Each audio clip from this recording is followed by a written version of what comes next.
Good afternoon, everyone. This is Coach D'Artagnan, Certified Master Home Inspector. Here, I'm on the campus of the College of Southern Maryland. I'm about to teach my class this evening, but today I have one of my fabulous students, Britt, here from last semester, 2025, spring 2025 class semester, and he just passed his exam. So, Britt, congratulations, sir, on passing that exam, because it is not an easy exam. I'm sure you would agree. It is not an easy exam. So, since you just took it, just fresh, share with America, what was your experience with that exam? I kept hearing your voice in my head telling me over and over again, read the question, answer the question, then look at the answers. And that was probably the most valuable information that I took with me to that test. Oh, all right. Because the test is interestingly written. You really need to read that question and understand what they're asking you before you try to answer it. I did notice that there were quite a few distracting questions that were super close to the right answer, but I also kept in mind the most correct answer, and that made it a lot more simple. All right. I would say the things that would help you is be very familiar with dimensions. I got a lot of dimension questions on fireplaces and hearth extensions. A lot of chimney questions. I don't know that every exam will be the same, but dimensions showed up a lot. One of my favorites is how many inches of fall in 10 feet do you need from a house foundation? I think it was on there 3 times. And it was, honestly, it was a difficult examination. I sped through it. I don't know why. I think I just decided to take another advice from you, which was, if you're unsure, go with the one that you think is most correct, and I didn't change anything. I flagged one question, and at the end I forgot to go back and review it. So that's basically what happened. I was apprehensive when I sat down, but then I sat down, took a few deep breaths, cleared my mind. Your voice was again in my head, and I just remained calm, did what I was supposed to do, and I was successful. Fantastic. So you gave some great advice for those who are planning to take it, right? Just kind of look at that question. Being familiar with the content, I'm sure, helped as well, right? And so that's the foundation I always encourage folks to start with, right? And then from there, because the exam focuses your understanding of that content and your ability to navigate those questions based on your understanding of the content.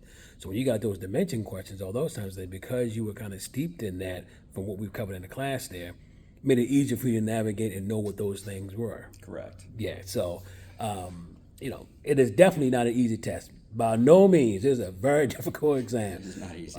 But how did I assist you? Like, how would you say, how did I help you overcome this minor hurdle? There was a couple of hurdles. One was being my age and going back to school after, a 50-year hiatus.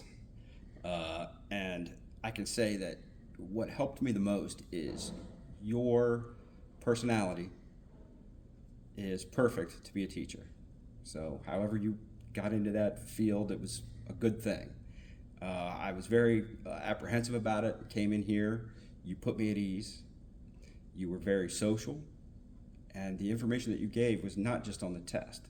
It was about test taking, study methods, and I just had one fly out of my head because, again, my age. It will come to you. I hope you can edit. No, it's just straight from the heart. You were just personable, and the information that you gave out was not just test information. It was also practical business information.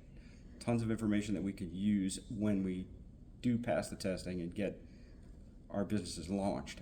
And I also feel that I'm going to be back to talk to you about mentoring, because I now need to worry about websites and software and many other things. I got you covered. For a small monetary fee, I got you covered to take you to the next step, because you already hit the first hurdle. Worth every penny. Right? You hit that first hurdle. One, you took the exam on your time frame. Because I tell everybody, don't rush to fail. When you feel that you're comfortable, and you felt comfortable shortly after the class, took all the things that I recommended for you guys to do, using those videos, using those PowerPoints, using all those other resources that were provided, to help give you that foundation to build upon, and taking that online exam over and over again, right, to build your level of confidence and familiarity with the exam. And good students can have great outcomes. And Britt was a phenomenal student by actually taking the suggestions that I offered him from the very beginning, day one. And so a coach is only as great as the willing participation of the students that he's actually coaching, right, to actually perform. So Britt is just as much, if not more, responsible for his success, because I simply gave him the information and how to, and he actually implemented it, and it yielded the result of him actually passing the exam on his first time. I say we just want to bump our head on 500.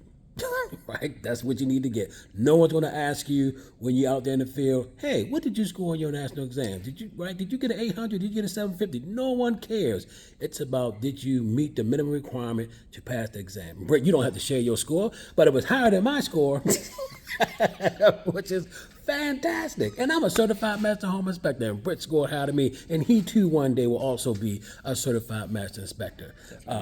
But Britt, thank you again for coming in to just share your experience with me and anyone else who's going to be watching this.